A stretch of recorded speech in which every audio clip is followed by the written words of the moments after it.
4 Degrees to the Streets is designed to empower anyone curious about places and spaces, not just persons with professional degrees or backgrounds.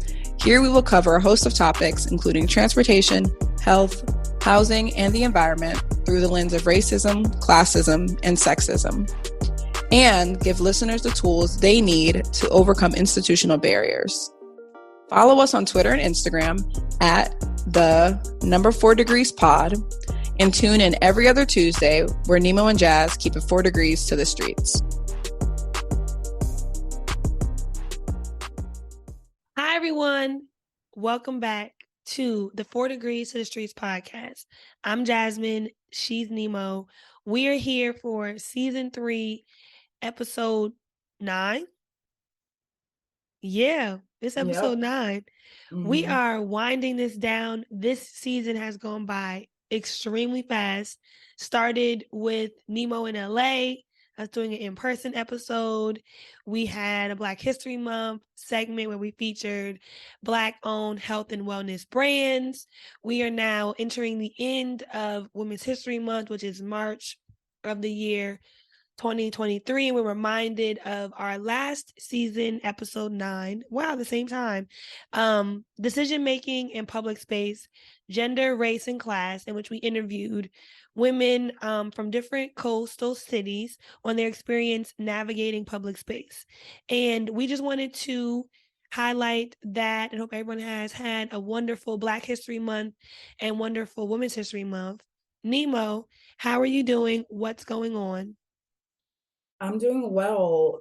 Yeah, we've just breezed through. I feel like every season gets quicker and faster, and we just get better and greater. And I love that for us. Q1 2023, everybody circle back on your goals and what you set out and intentions.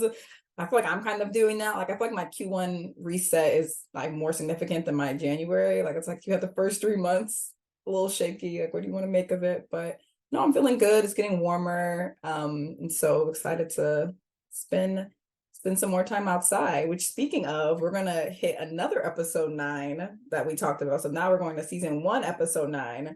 That was our climate change episode. And so if you're listening to this episode now, I would say that is recommended listening. I'll give you a little bit more context about climate change, as we're going to be talking about some environmental policies and planning procedures in this episode.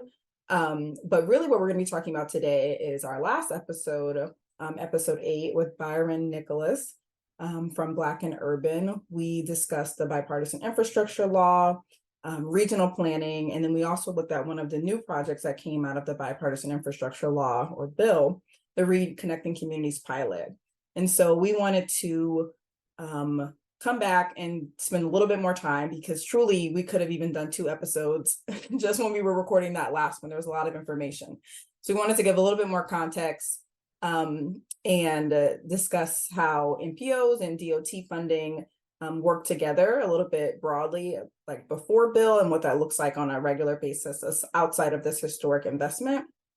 But we also wanted to look at how regional planning and federal transportation funds have had involvement in the environment. TLDR, it wasn't always the case, but from decades and years of planning and understanding that you can't necessarily plan large transportation infrastructure projects without considerations on the environment, that this connection and consultation came to be. So we'll talk a little bit more about that today. And I'll turn over to Jasmine to share a little bit more about kind of that background I discussed. Nimo didn't ask me how I was doing, so I'm just going to let everybody know how I'm doing. My bad. That's good. I was ready to go. I was we're rolling. Yeah, speaking of Q2, I circled up on my goals and hitting all cylinders on fitness, hitting all cylinders on fashion. And it was a goal of me to keep my little house in order and keep it clean every single day. But the finance aspect of things needs a little bit of work. And so I will be recentering finance in Q2 and onward, because we got to get our lives together. It's because everyone wants to be outside. This is the year that everyone is reclaiming and wanting to be outside. So yet inflation is running rampant and eating up all of the extra dollars that we had in our pockets. And if I hear another government official talk about that $1,400, please, that was 4 years ago. That $1,400 is gone. And I know you, I think you probably told me about the Earn Your Leisure podcast, but they had a post on your salary and where it gets you depending on what city you live. And I was like, I need to leave. DC might not be the place for me because it's hard. No, I was in Texas, and long conversation about Texas on the podcast in our cost of living episode. And I was in Texas, I was in the Austin area, and I'm looking at the houses for sale, talking about low threes, 3-bedroom, 2.5 bath. I'm like looking around LA like, why am I here? What am I doing? Like, what are you doing here? And then you wake up and it's sunny and it's palm trees and you could go do yoga and eat an avocado toast. And you're like, what am I doing here? Why am I still paying this money? Right. It doesn't really make it better. Like, because if you live in a place where you don't have anything to do, then you're not spending money, you get to keep, I feel like it's all connected. It might all be connected. So to bring it back to the bipartisan infrastructure law or the bill, I'm just going to circle up on some highlights from last week's episode just to kind of refresh everyone's memory. It's an infrastructure bill with over $1 trillion, and a significant portion of it is allocated towards transportation. So $283 billion of that $1 trillion is allocated exclusively towards transportation, which includes roads, bridges, and major projects, passenger and freight rail, public transit, airports, ports and waterways, safety and research, reconnecting communities, electric vehicle charging, and low carbon and zero emission school buses and ferries. And so this episode, we're going to double down on the reconnecting communities, as the awardees for that pilot program were announced on February 23rd of this year. And so we wanted to circle up and highlight some of those projects that we saw were interesting. We also talked about regional planning in the previous episode, and regional planning, we defined it using the Plan Edison definition, saying that regional planning is a form of planning defined by geographic area, usually comprising a land area that encompasses multiple cities and counties. In the United States, regions can also cross state lines. In part because of that large geographic scope, regional planning can have many meanings and take many forms. We highlighted some examples of regional planning authorities or regional planning organizations, MPOs, including the North Jersey Transportation Planning Authority, the Southern California Association of Governments, or SCAG, and a variety of others across the country. And so the purpose of this, we also talked about the Reconnecting Communities grant. And so the purpose of the Reconnecting Communities pilot program is to reconnect communities by removing, retrofitting, or mitigating transportation facilities such as highways or rail lines that create barriers to community connectivity, including mobility, access, or economic development. The program funds both planning and capital construction projects to address these infrastructure barriers and reconnect communities, as well as improve people's lives. The title of our last episode was America Has a infrastructure problem, and we love Beyonce. Hope y'all are going on tour to see her real soon. Like you said, inflation, so I will not be present at the tour.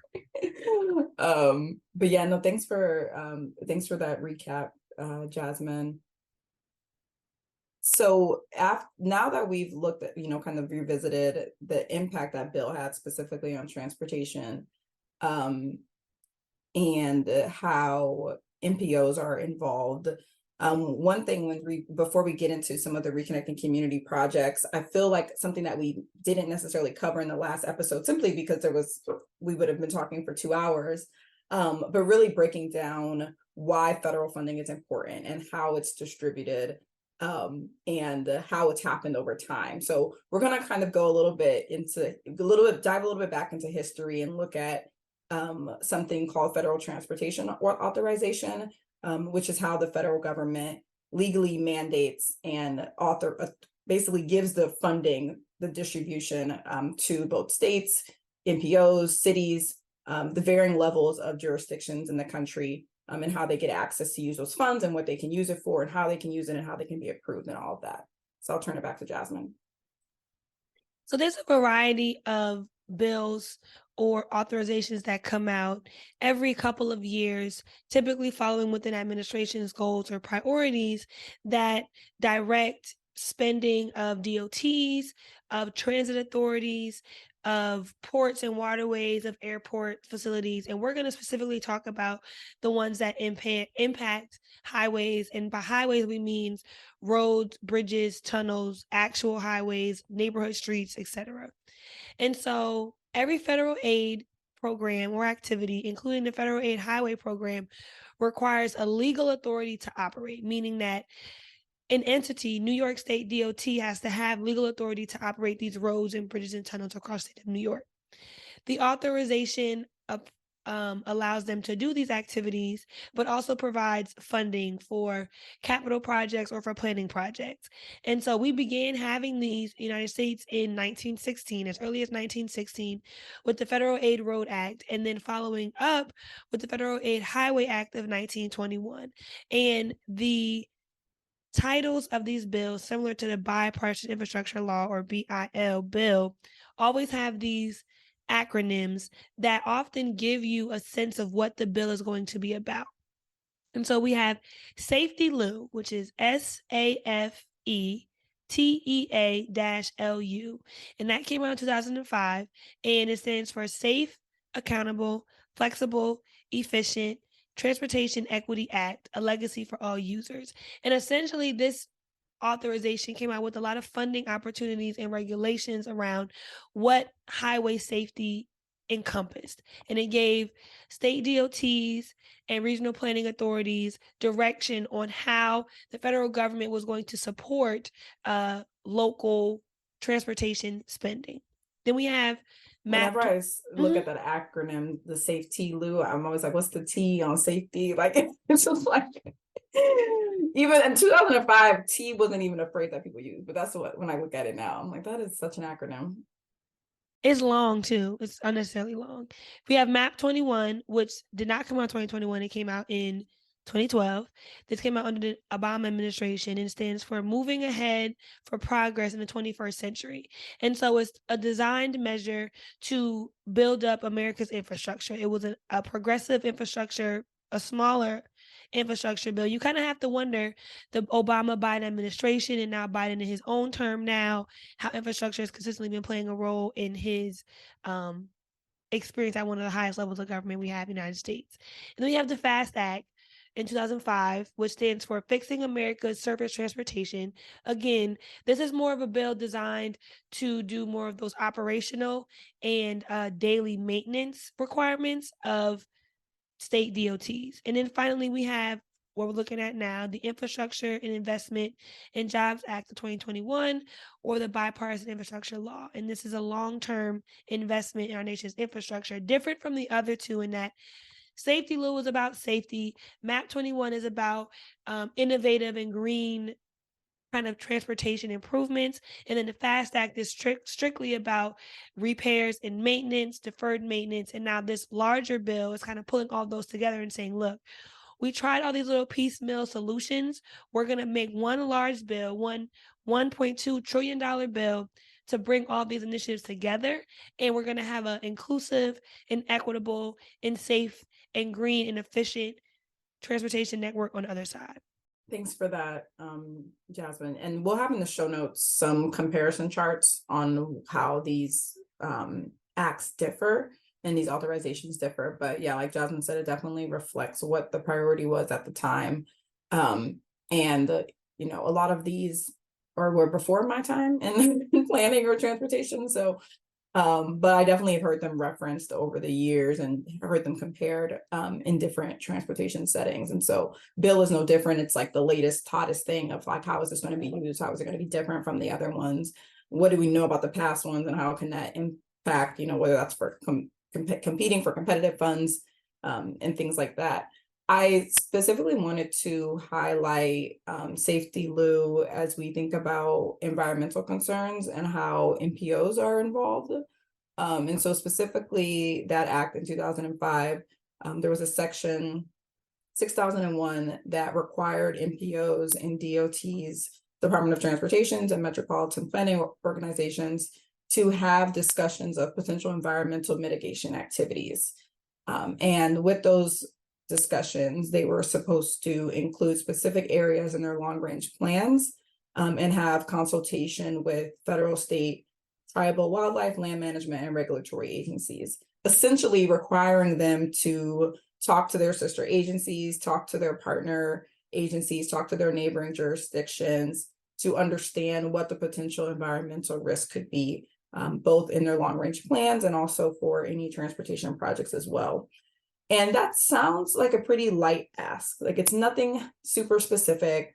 And I'll get into that a little bit later and how that ended up playing out in some of the findings of this report, that, okay, now that this is built into one of the acts that jurisdictions use to receive federal funds, how will this happen? Like, what will they do? How will it work?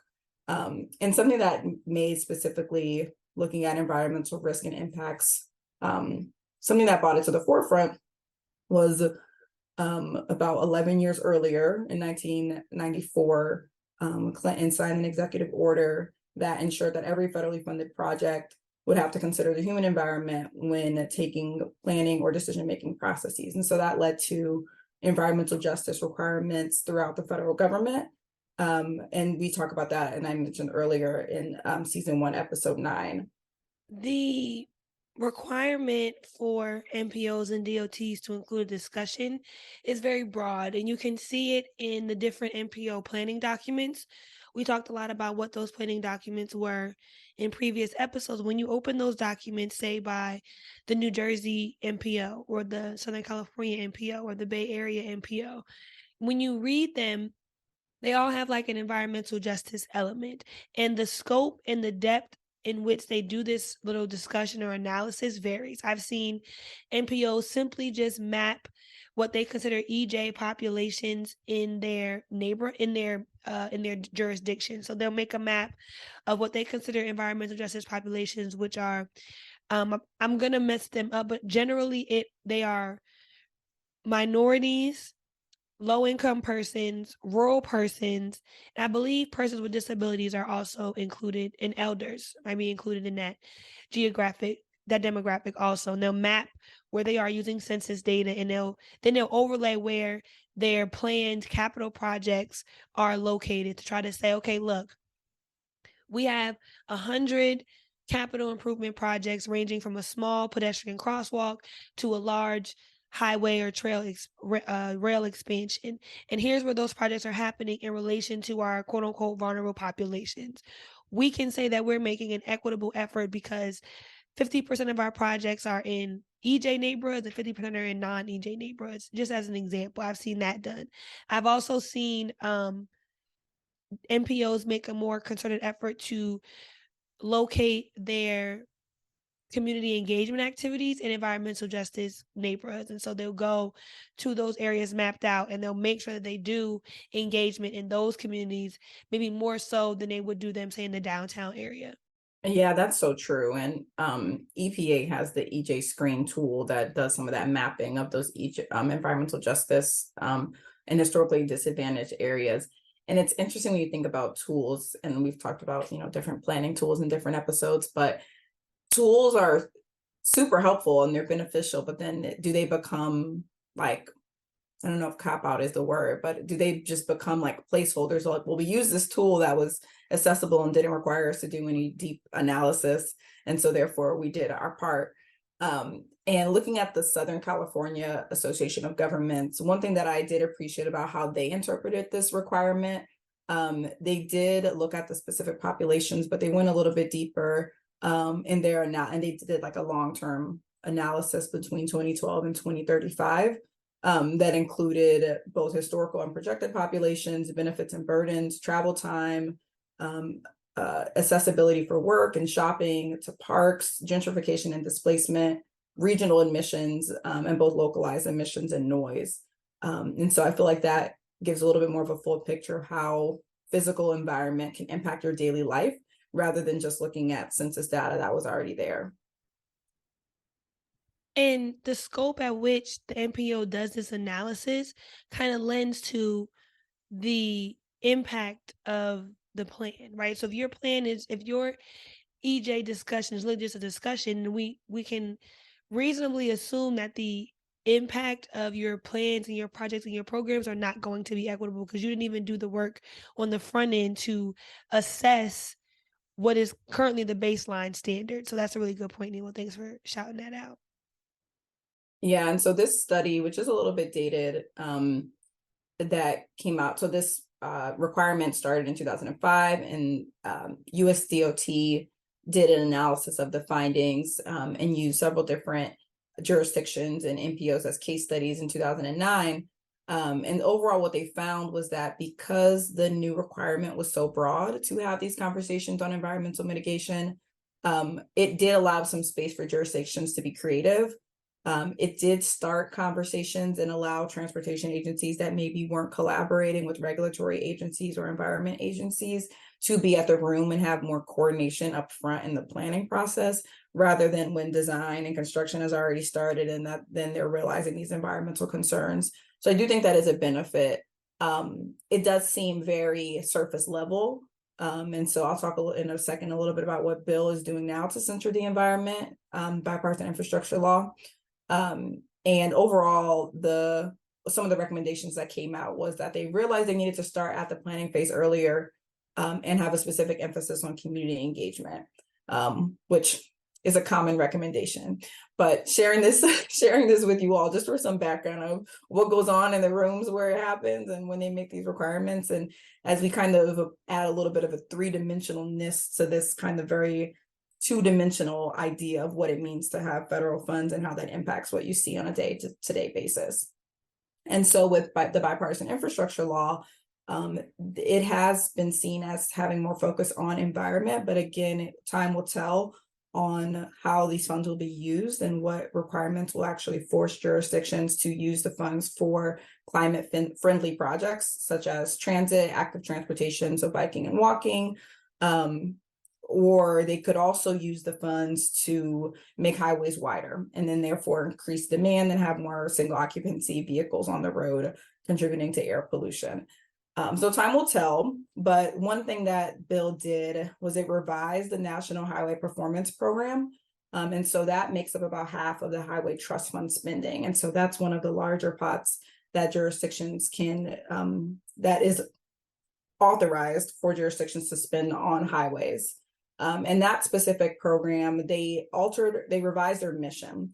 And so the mission is now to mitigate the cost of damages from sea level rise, extreme weather events, flooding, wildfire, or other natural disasters. And so that kind of subtly makes jurisdictions think about, okay, how can we use these funds to mitigate the environmental impacts of having all of these highways? Another thing that came out of Bill, and these are just a few, we'll have more in the show notes to for folks who want to read more in their own time, but just giving a quick overview. Something else that came out of Bill was the PROTECT program. Caution, another long acronym. PROTECT stands for Promoting Resilient Operations for Transformative, Efficient, and Cost-Saving Transportation.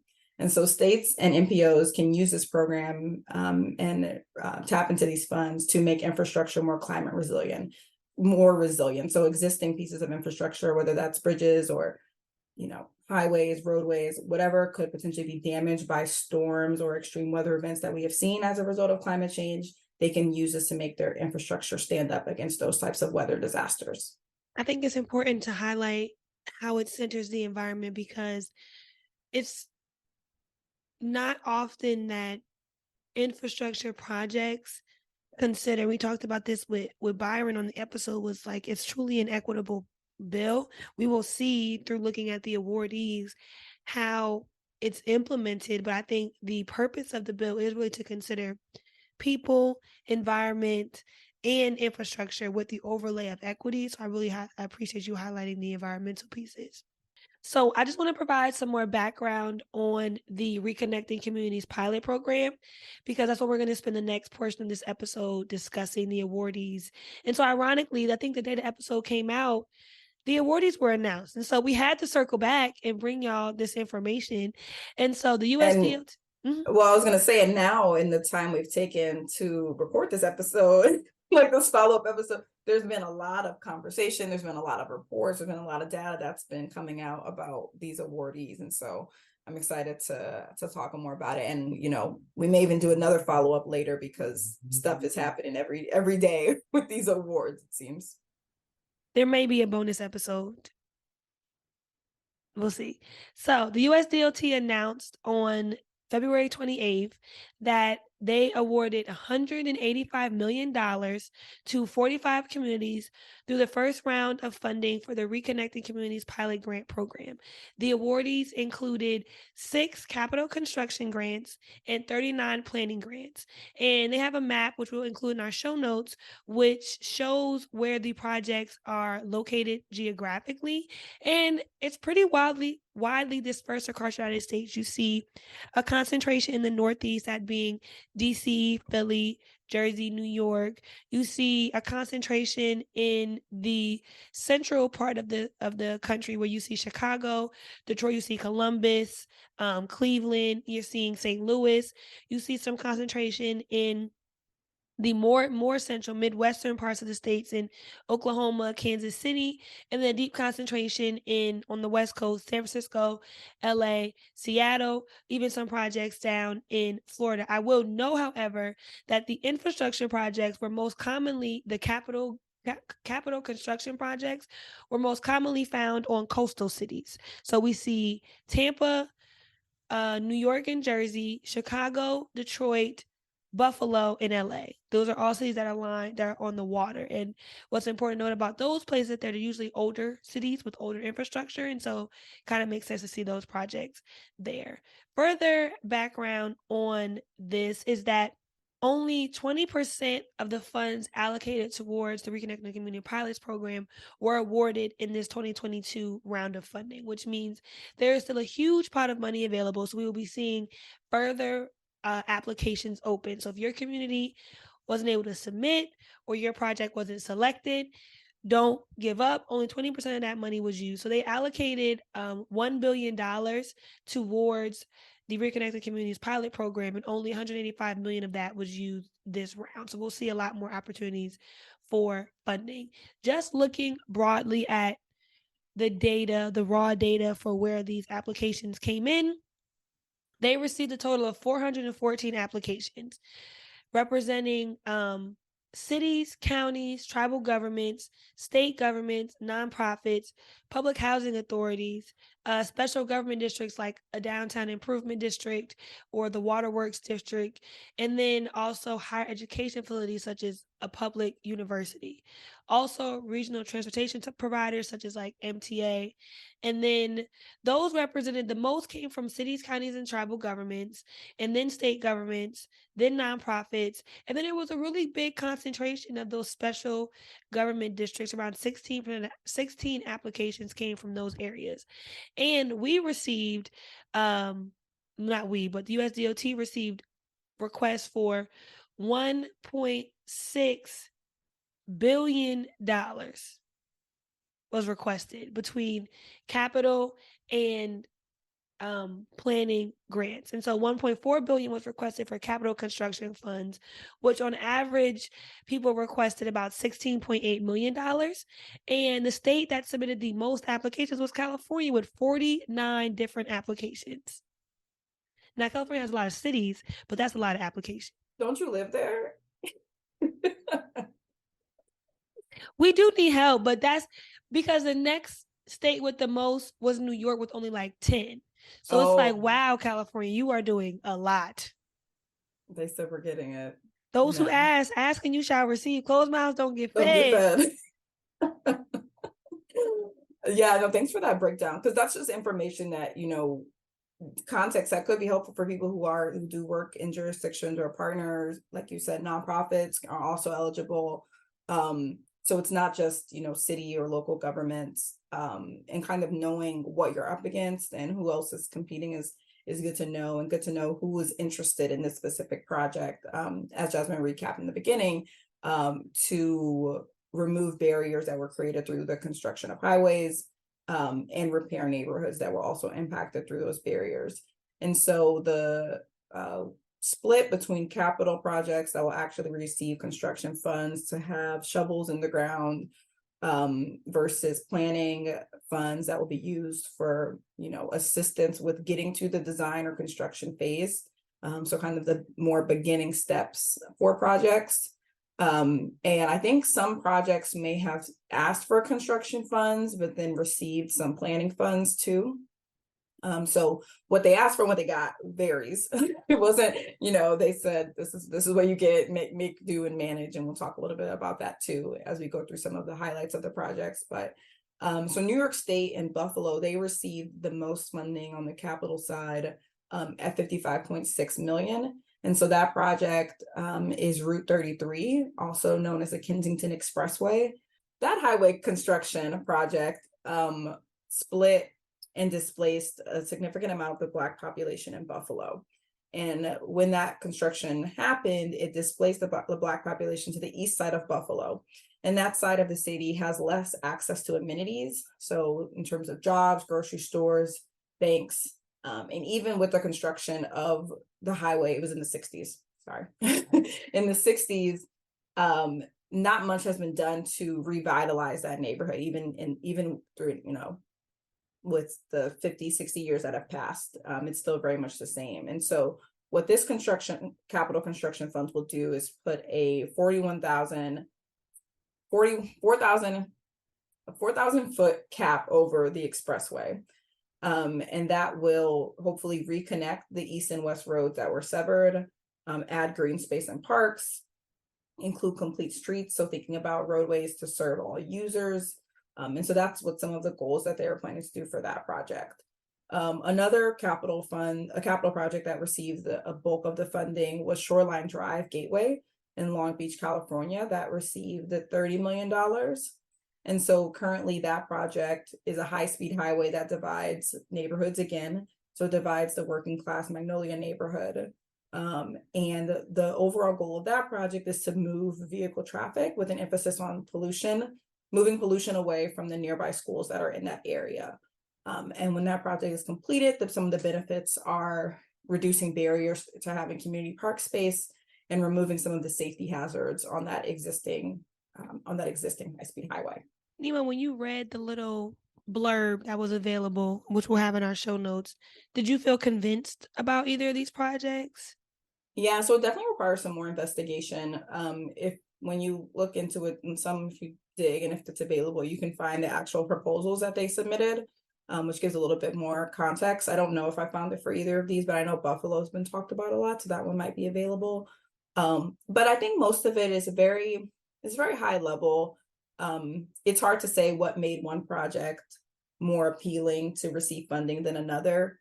Because if you look at their proposals, there are several criteria that the government the applicant had to show proof of and make a good case for.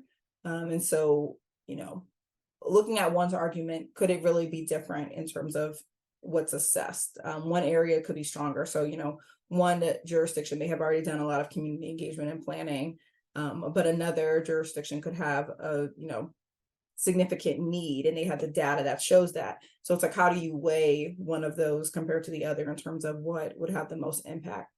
I'll just note that the Buffalo project, they received $55 million for a total project cost in their quick little blurb that was $1 billion.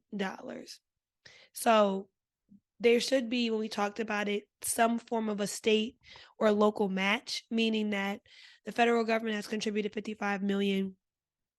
The local government, whether that's the state or the Buffalo DOT, the local DOT for Buffalo, is also contributing another $55 million or $30 million, something towards the project. Because if the project is going to cost $1 billion, but you're only getting $55 million, you're not going to be able to get it done. And so I think it'll be a while before we start seeing shovels in the ground for these. But I mean, getting halfway there is much an accomplishment.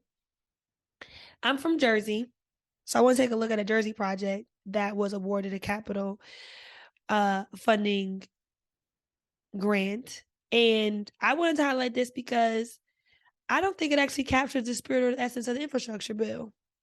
And let's get into why. So the New Jersey Transit Long Branch Station Pedestrian Tunnel was awarded $13.2 million for a project that they believe has a total project cost of $26 million, so roughly half. The New Jersey Transit commuter rail station has northbound and southbound transit service at grade, meaning that the train station or the platform is at grade with the street level and the parking, as opposed to being underground like the subway or slightly raised above ground. This creates two problems. First, passengers of the train have a difficult time getting from one side of the platform to another, meaning if you get on the train and you need to go northbound to New York, but then you need to transfer to a train that's going eastbound, then you have to get off the platform, walk across the street, walk to the side of the train station, and then go up the stairs again or walk across the platform again. And so pedestrians and passengers that are trying to access either side of the station have to cross over active train tracks, which is not an ideal pedestrian environment. And so the futures have a pedestrian tunnel, which is an above ground facility, not an underground facility, that pedestrians and passengers alike can use to cross over the train tracks to access both either side of the platform and either sides of the train station. And so NJ Transit writes in their proposal to USDOT that the project will replace a portion of existing parking with a green station plaza that includes stairs and an ADA compliant ramp to provide access to all parts of the station. The pedestrian tunnel will improve local connectivity, address safety challenges and inequitable access to transit while making the station more resilient in the long term. The project will enhance bicycle pedestrian accommodations because we will install bike racks and a bus shelter, which will make transportation of other modes other than driving more accessible and is in line with the visions and priorities identified in the Long Branch Master Plan. Now, my own personal opinion is that this doesn't seem to truly connect communities. I know this area. I looked at it on a map, and the train station is kind of in the middle of the city. So it does separate the residential part of the city from the more downtown urban core part of the city. But this tunnel, but there is already at grade crossings. You can cross two streets on either side of the train.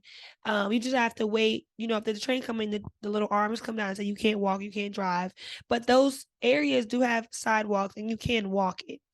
This, to me, is more of a station upgrade, less than a reconnecting communities initiative.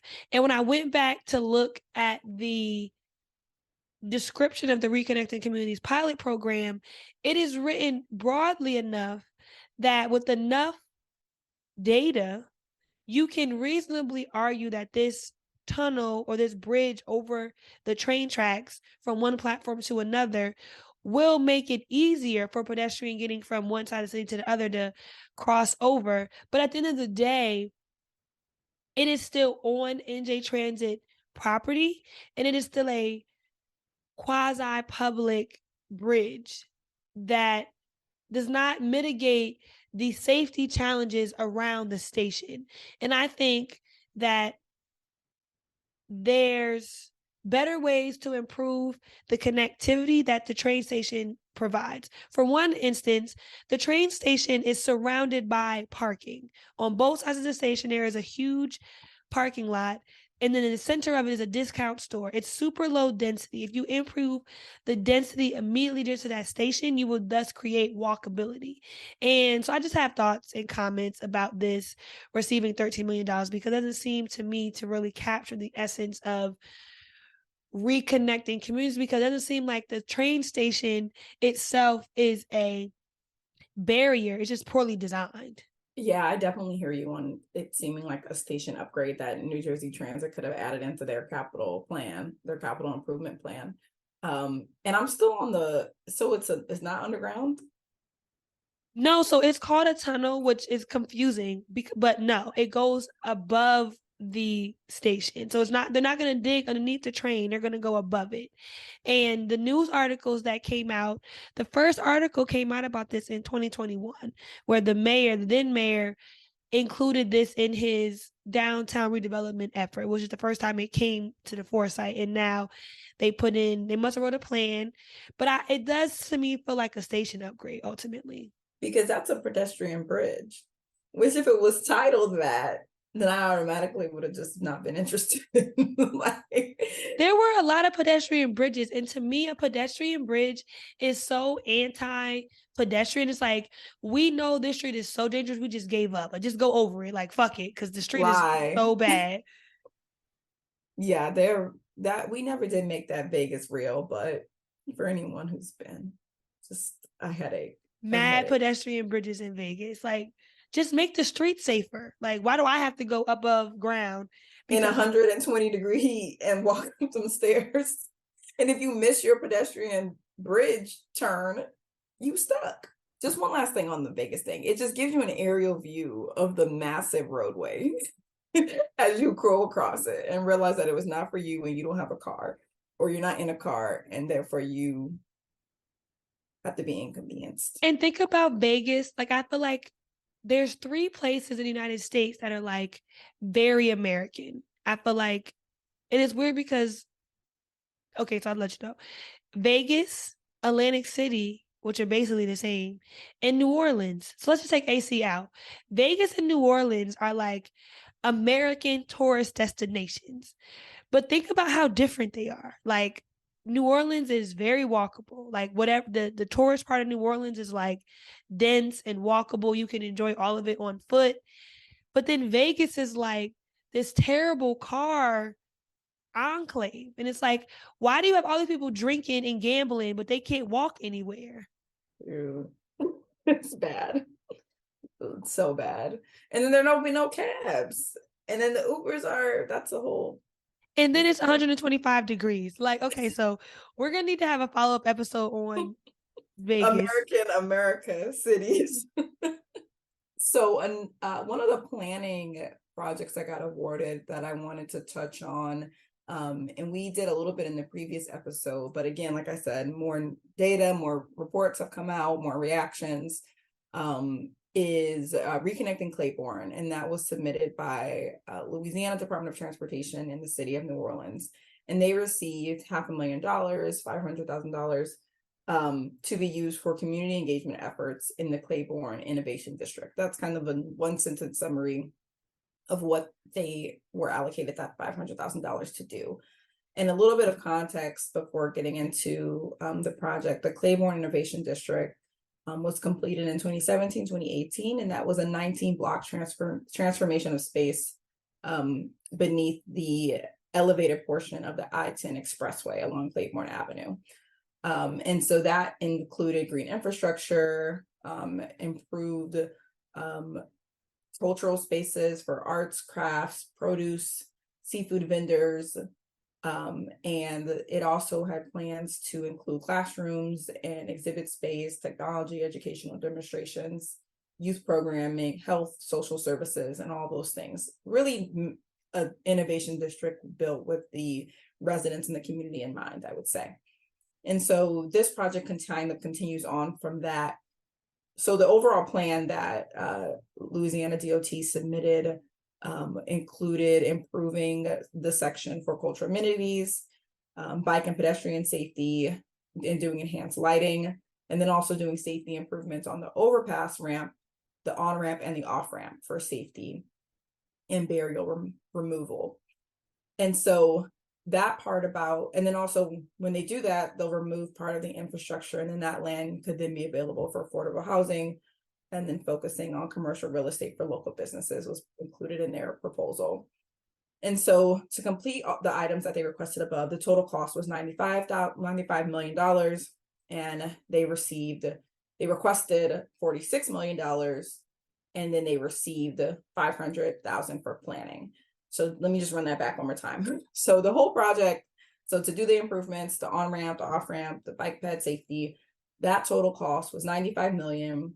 They requested $46 million for construction, and they received $500,000 to do community engagement as it relates to planning for this project.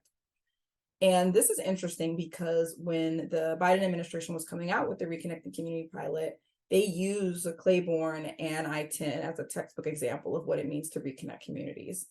And so some could say this is a slap in the face, but I don't know that. I'm just I'm just a third party sharing my personal opinion as I read the read the numbers and what folks have said. Another organization, the Claiborne Avenue Alliance, they are nonprofit. They also submitted a proposal for the Reconnecting Community pilot. They did not receive any award funding in this round. And they're nonprofit. They are known and they have been calling for the removal of the expressway entirely for years. But their specific request was $2 million, and it was to initiate a community-based design process to really seek community input on what the community wants to do with the space. And one of the things that they stressed was gathering data on the environmental and the public health impacts of the expressway and the impact that it's had on their community for as long as the highway's been there.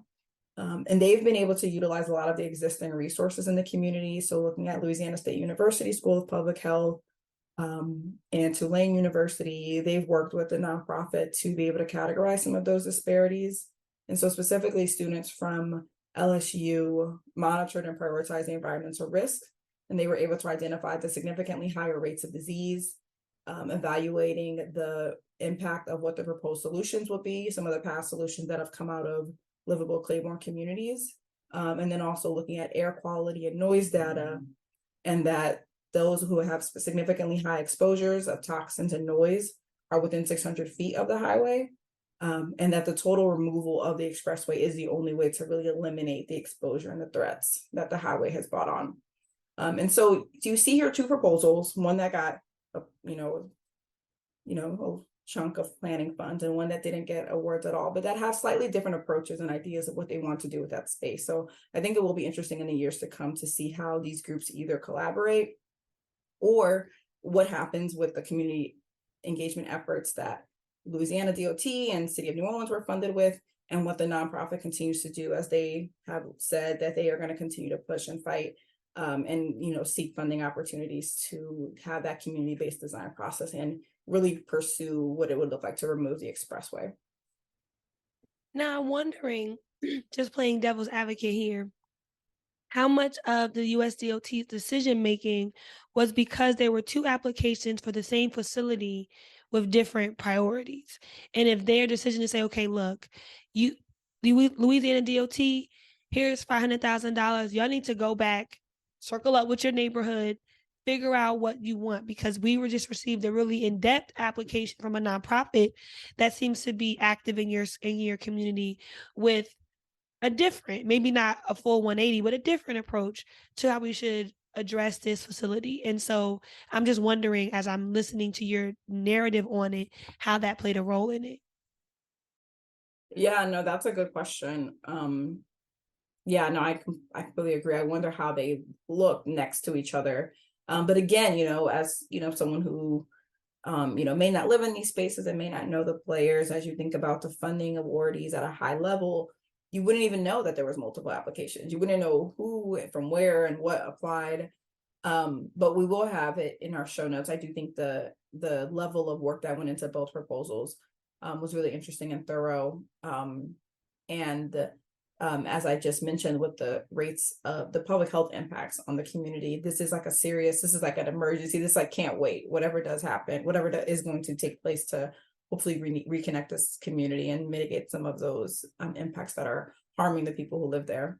So another one that was fun and that we're not going to get into, which is a planning program, was Planning the Stitch, Reconnecting a Torn Urban Fabric.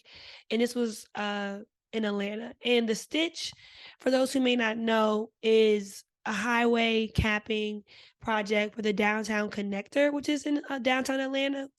And that covers, say, about 5 or so miles, probably about 3 or 4 on and off ramps and spaghetti's crossings.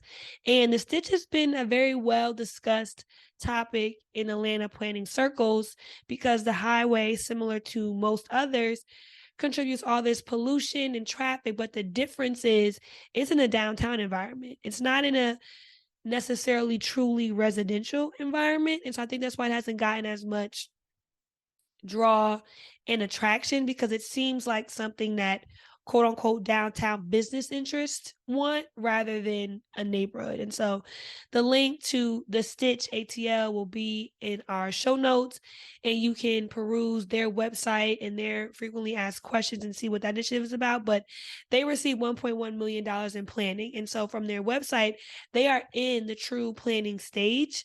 They intend to kind of start the construction in 2024. So they want to be in planning 22 to 23, engineering and design 24 to 26, and then construction 26 to 32. And so we'll see what happens with their planning efforts for this project. Yeah, so we really just touched on a handful of the awardees. How many were there? There were 39 planning awardees and 6 capital construction awardees. Yeah, so even just you could see in the few that we've just talked about, there's a lot to be said about each project, what went into it, the background. We could talk about the demographics, we could talk about the data, we could talk about the history. And so I think this pilot is really interesting in starting a lot of conversations for how we think about federal funding, and like Jasmine said, the equity overlay on federal funding and the priorities of an administration. One thing to note, the Inflation Reduction Act did establish another program that can be used for similar efforts, the Neighborhood Access and Equity Grant Program. And there's supposed to be more announcements coming on that later this spring. So who knows, even by the time we drop this episode, there might be more on that too. But overall, I think wanting to come back to this topic from our last episode and really just give more examples to how this is happening in real time, how regional governments, how regional planning organizations and local governments are working together, really in the room where it happens, in their offices, on the ground with communities, to change what we see when we walk out and go, see our streets on a day-to-day basis. And so this topic is always very interesting to me, just as a current city dweller, as I think about what makes me feel safe when I'm a pedestrian, when I'm a driver, when I'm taking public transit, and what overall as a nation we're prioritizing for people who are using different forms of transportation. So that's kind of my 2 cents takeaway. I'll turn it to Jasmine to see if she has anything else before we close out. I just want to highlight a ugly elephant that could potentially be in the room. Politics is real. And I'm not making an assumption that there was any sort of coercion or hand-holding, but we do live in America, and things happen. And so you have all these towns and cities and states submitting to USDOT a request for funding. And each of these cities and towns and streets sit in someone's congressional district, in someone's House of Representatives district, and people talk. And so you don't know how much of that is influenced, which projects were or were not selected. And I think as we navigate planning, Byron alluded to this in our episode around, he didn't realize how much politics played into the role of being a planner, especially when you work in government planning. There is a sense of there's a finite number of resources. Every city needs $1 billion to do 1 billion different things. And even within cities, we might need $1 billion for water. And that's in competition with $1 billion for the bridge. And that's competition with $1 billion for new books for the kids. And so whenever money is involved, it's very important, as we know this podcast is designed for tools and for education, to be mindful of the political nature of the world that you live in. And when dollars are being distributed, you have to acknowledge that there's politics and deals and all of those things that could potentially be happening. Yeah, no, I think that's a good point. As we are like sitting here trying to do like 1 + 1 is 2, what happened in the room. Yeah, that's real. I think we talked about maybe doing an episode next season on like political leaders and planning. We're Black women, so we're likely going to highlight Black women who have been who are elected officials. And so I think that will be an interesting theme as we think about next season too, and how it relates to, as we've spent 3 seasons talking about the process, the tools, and the planning, thinking about the politics that happens, which is definitely hand in hand with it. So thank you for joining today. We have one more episode left this season. We hope you will join us. We drop episodes every other Tuesday when we're in season. And you can follow us on Instagram and Twitter at @4degreespod. Peace out, y'all.